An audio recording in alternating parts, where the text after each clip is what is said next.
अस्सलामुअलैकुम। ना तो हम इसमें कोई बेकिंग करेंगे, ना ओवन की ज़रूरत है, ना अंडों की ज़रूरत है और ना ही किसी तरह के केक की ज़रूरत है। और हम बनाएंगे आज बहुत ही ज़बरदस्त कैरमल चॉकलेट, जो कि बनाना इंतहाई आसान है और इतनी यूनिक रेसिपी है ना, आप लोग ड्रीम केक को भूल जाएंगे। इंशाल्लाह आप लोगों को बहुत पसंद आएगी। मैं आपको इसको कट करके भी दिखा रही हूँ। अल्हम्दुलिल्लाह होम बेसिस में ये रेसिपी बहुत पसंद आएगी। कोई दावत हो तो आप लोगों ने बनानी हो, बच्चों के लिए तो लाजमी से बनाइएगा।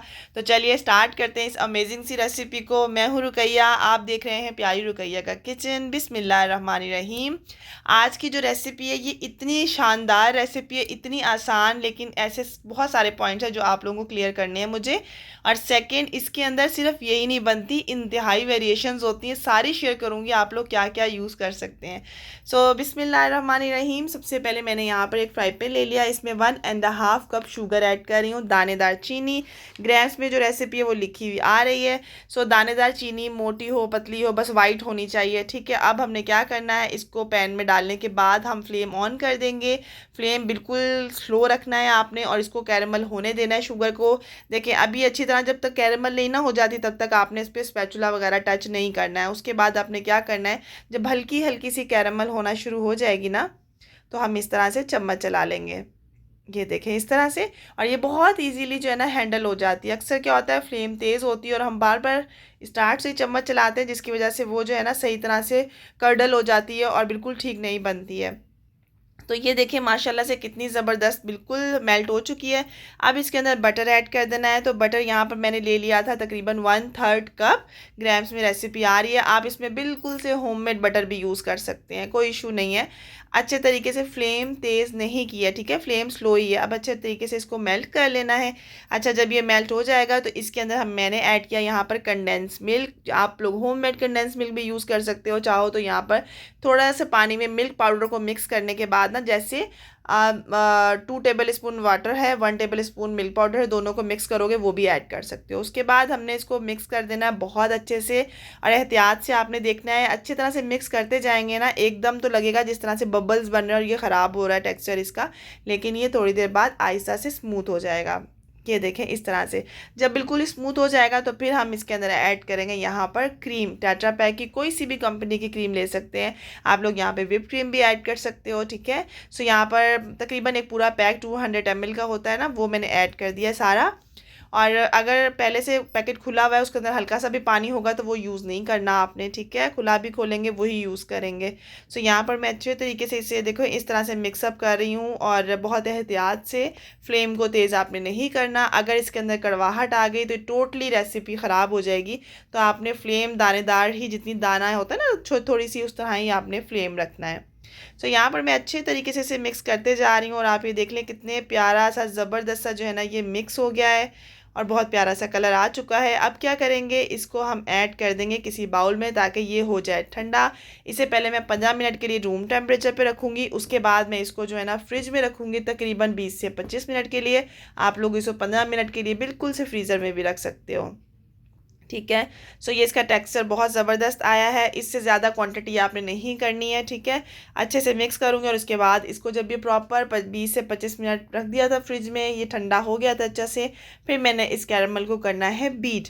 आपने बीट ज़रूर से करना है और तकरीबन 3 से 4 मिनट हम इसे ठंडी चिल कैरमल को बीट करेंगे, ठीक है। इसके अंदर कोई सा भी फ्लेवर ऐड नहीं होगा और जो चीज़ें ऐड होंगी वो मैं बताती हूँ। अच्छा, अब यहाँ पर मैंने ले ली है चॉकलेट, मैंने ली है मिल्क चॉकलेट, ठीक है। और उसके अंदर मैंने 1 टीस्पून या 1/2 टीस्पून तक ऑयल ऐड करेंगे और उसको अच्छे से मिक्स करके माइक्रोवेव कर लेंगे। सो यहाँ पर मैंने माइक्रोवेव कर लिया। आप बिल्कुल से डबल बॉयलर पे मेल्ट भी कर सकते हो। तो देखें बहुत अच्छे से जो है ना मैं इसे मेल्ट कर लूँगी। कोई भी चॉकलेट का दाना भी बिल्कुल नहीं होना चाहिए, बहुत अच्छे से मिक्स होने चाहिए। सो अल्हम्दुलिल्लाह सुम्मा अल्हम्दुलिल्लाह, ऑयल का इतना अच्छा रिस्पॉन्स, आप सबका बहुत बहुत शुक्रिया, जज़ाकल्लाह। आप सबने इतना प्यार दिया अल्हम्दुलिल्लाह से। और साथ में मुझे साथ साथ सोप्स के ऑर्डर भी आ गए। जिनको इतनी एक्नी होती है ना, बहुत ज़्यादा पोर्स ओपन होते हैं, तो वो तो कंफर्म उससे 100% इसे रिज़ल्ट आते हैं। वाइटनिंग का बहुत अच्छा सोप है। और यहाँ पे ऑयल्स रेडी हो गए हैं अल्हम्दुलिल्लाह से। तो बहुत शुक्रिया, बहुत थैंक यू इतना सारा प्यार देने के लिए, इतनी सब दुआएं देने के लिए। मेरी यूट्यूब फैमिली का तहे दिल से शुक्रिया अदा करती हूँ कि आप सब ने इतना प्यार दिया। अल्हम्दुलिल्लाह जो है ना वो ये चीज़ें सब आप लोगों को बहुत पसंद आ रही हैं। सो हमने जो है ना क्या किया, चॉकलेट मेल्ट हो गई थी अच्छे से, तो उसके बाद जो है ना मैंने यहाँ पर इसे एक पाइपिंग बैग में डाल लिया। ठीक है, सो ये हमारी मिल्क चॉकलेट है। यहाँ पर डार्क चॉकलेट का यूज़ नहीं करेंगे, लेकिन मिल्क चॉकलेट ही अच्छी लग रही होती है ना। सो मैंने की है बेक हाउस की मिल्क चॉकलेट। आप क्रेव की आप कोई सी भी यूज़ कर सकते हो। ठीक हो गया। अच्छा, अब क्या करना है हमको, अब हमने एक और ग्लास ले लेना है। इसमें मैंने पाइपिंग बैग अगेन लगा लिया था। अब ये जो कैरमल हमने बीट किया हुआ था, अब ये इसके अंदर जो है ना हम पाइपिंग बैग में फिल कर लेंगे, ताकि हमें आसानी हो। आप चाहो तो आप स्पून से भी कर सकते हो, लेकिन इस तरह से ना ज़्यादा झंझट नहीं होता, गंद नहीं मचता, बहुत ईजीली हैंडल हो जाता है। तो एक छोटा पाइपिंग बैग ले लें, एक नॉर्मल साइज़ का पाइपिंग बैग हो जाएगा। सो मैंने इस तरह से इसको नॉब को बंद कर लिया था। ठीक है, ताकि वो परेशान ना हो। अच्छा, अब यहाँ पर थोड़ी सी हार्ड हो जाती है चॉकलेट, क्योंकि इसके अंदर कुछ भी ऐड नहीं है, तो आप जस्ट आधे कुछ सेकंड के लिए बीट माइक्रोवेव कर लो। ठीक है, ओके। अब मैंने यहाँ पर सिलिकॉन का मोल्ड ले लिया। राउंड में आप स्क्वायर में ले सकते हो, राउंड में ले सकते हो, हार्ट में ले सकते हो, जो भी आपके पास अवेलेबल हो। इसको सबसे पहले मैं ना मिल्क चॉकलेट से इस तरह से कवर कर दूँगी। अच्छा, यहाँ पर ट्रिक बता दूँ, अगर आपने कोई भी शाइनी चीज़ बनानी हो ना, तो आपने इस तरह से डाल लिया और चारों तरफ लगा लिया। उसके बाद जस्ट आपने आधे मिनट का स्टे देना है, और फिर कोई पैलेट नाइफ लेके आपने उसको साइड्स पर, जब वो थोड़ी सी ना ड्राई होने लगेगी, तो आपने साइड्स बना लेनी है। इससे क्या होता है, अच्छी वाली साइड्स बनती हैं। जब आप इसको अनमोल्ड करोगे तो एक फिनिशिंग आती है, बहुत प्यारी शाइन आ जाती है, कहीं से टूटती नहीं है। टूटती कब है वो मैं आपके साथ शेयर करती हूँ। अच्छा, यहाँ पर वेरिएशंस बताती हूँ आपको, आप क्या क्या कर सकते हो, और मैं किस किस तरह से कस्टमर को किस नामों से जो है ना वो सेल करती हूँ। सो यहाँ पर मैं अच्छे तरीके से देखें, ये मैंने 7 बाउंड्री बना लिया, बहुत अच्छे से कोट कर लिया। अगर पतली होगी ना तो वो टूट जाएगी जल्दी, तो इस तरह से थोड़ी सी ठंडी होगी तो आपने फिर करना है। ओके, अब जो नीचे लास्ट में रह जाएगा ना, उसके ऊपर मैंने दोबारा से जो है ना इसको कोट कर लिया, ताकि नीचे वाली बेस जो है बिल्कुल क्लियर और सेट हो जाए। ठीक हो गया, ओके। अब यहाँ पर मैं चॉकलेट कैरेमल जो है ना, कैरेमल जो बनाया था वो मैं कैरेमल को जो है ना फिल कर रही हूँ। अच्छा, कैरेमल के अंदर मैं क्या करती हूँ, अगर मुझे कोई कहे नट्स कैरेमल वाली चॉकलेट बनानी है, तो मैं ये बार जो है ना इसके अंदर काफ़ी सारे नट्स को पीस कर ऐड कर देती हूँ। इसके अंदर मैं बिस्किट्स डाल देती हूँ क्रश करके। इसके अंदर आप लोग कोई सी भी चीज़ें जो भी आपकी फेवरेट हैं, आप लोग किसी भी तरह स्ट्रॉबेरी की फिलिंग कर सकते हैं इसके अंदर, इसके मिक्सचर के अंदर। ठीक है, और बिस्किट्स तो मैं वेरिएशंस बहुत देती हूँ। जिस तरह का बिस्कुट होगा जिस तरह का बिस्किट होगा उस तरह का उसका नाम दे दिया जाएगा। सो वेरिएशंस आपको बताई हैं, हर तरह का नट्स आप लोग इसके अंदर लगा सकते हैं, पीनट वगैरह हर चीज़। तो इसके अंदर आपने मिक्स कर देना होगा। ठीक है, एक जार में 1 टीस्पून ऐड कर दीजिएगा। उसके बाद जो बच गई थी चॉकलेट, वो मैं लास्ट में कोट करूँगी, ताकि नीचे वाली भी ना लेयर हमारी बिल्कुल कवर हो जाए। अगर हमने लास्ट की लेयर को कवर नहीं ना किया तो क्या होगा, कैरेमल बह जाएगा वापस, थोड़ा सा मेल्ट होगा तो वो ज़ाहिर हार्ड नहीं होगा। मिल्क चॉकलेट तो बहुत अच्छे से फिनिशिंग की तरह हार्ड हो जाएगी। सो यहाँ पर मैंने अच्छे तरीके से बारीक बारीक से लगाई है ना, बहुत ज़्यादा नहीं लगाई। तो यहाँ पर जितनी भी चॉकलेट मैंने ली थी ना, वो तकरीबन मैंने ले लिया था यहाँ पर 160 ग्राम तक चॉकलेट ली थी। ठीक है, लेकिन मुझे दोबारा चॉकलेट को मेल्ट करना पड़ा, और ये मैंने अलग से लिए 40 ग्राम, 40 से 50 ग्राम, तो 200 ग्राम टोटल इसके अंदर चॉकलेट जाएगी। ठीक हो गया।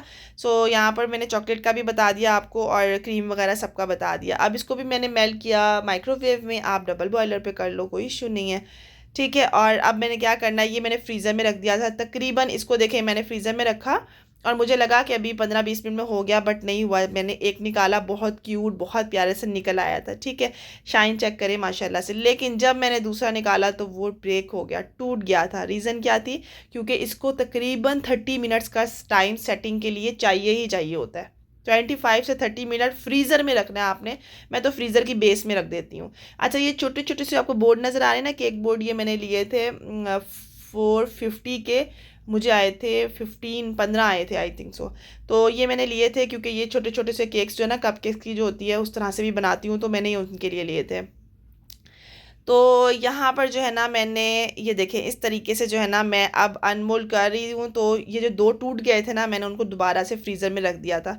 लेकिन अब ये देखें, ये माशाल्लाह से अल्हम्दुलिल्लाह ये सेट है। लेकिन जो साइड्स है ना, वो उसकी ज़ाहिर सी बात है अब इस तरह से होंगी। अच्छा, और ये देखें जी माशाल्लाह कितना प्यारा लग रहा है। तो आपने इसको 25 से 30 मिनट या 30 से 35 मिनट लाजमी से फ्रीज़र में रखना है, ताकि ये प्रॉपर सेट हो जाएंगे, फिर मसला नहीं होगा। और डिलीवरी करने से पहले आपने क्या करना है, इनकी बेस पे चॉकलेट गनाश, यही वाली चॉकलेट जो है ना, चॉकलेट जो हमने मेल्ट की थी, इसको नीचे लगा के फिर इसके ऊपर स्टिक कर देना है, ताकि वो अच्छी तरह स्टिक हो जाए। ठीक है, तो यहाँ पर जो है ना रेडी हो चुकी है, आप लोग देख सकते हैं। ये देखें जी, ये है जी टूटा हुआ, ब्रेक हो चुका था जो। तो यहाँ पर जो है ना इस तरीके से भी हो जाता है, तो आपने ये नहीं गलती करनी है। सो उसके बाद जो चॉकलेट बच गई थी वो मैंने चॉकलेट ऊपर डेकोरेट कर दी थी, थोड़े से स्प्रिंकल लगा दिए थे। आई होप आज की रेसिपी आप लोगों को बहुत पसंद आई होगी, ज़रूर ट्राई कीजिएगा। ये जो 1 है वो मैं 350 में देती हूँ 1, ठीक है, कैरमल के साथ। और अगर इसके अंदर कोई चीज़ें एक्स्ट्रा ऐड होती हैं तो मैं एक्स्ट्रा चार्ज करती हूँ। तो आई होप आप लोगों को ये रेसिपी बहुत पसंद आएगी, इसे ज़रूर ट्राई कीजिएगा और मुझे फ़ीडबैक दीजिएगा। मिलते हैं एक न्यू रेसिपी के साथ। अल्लाह हाफिज़।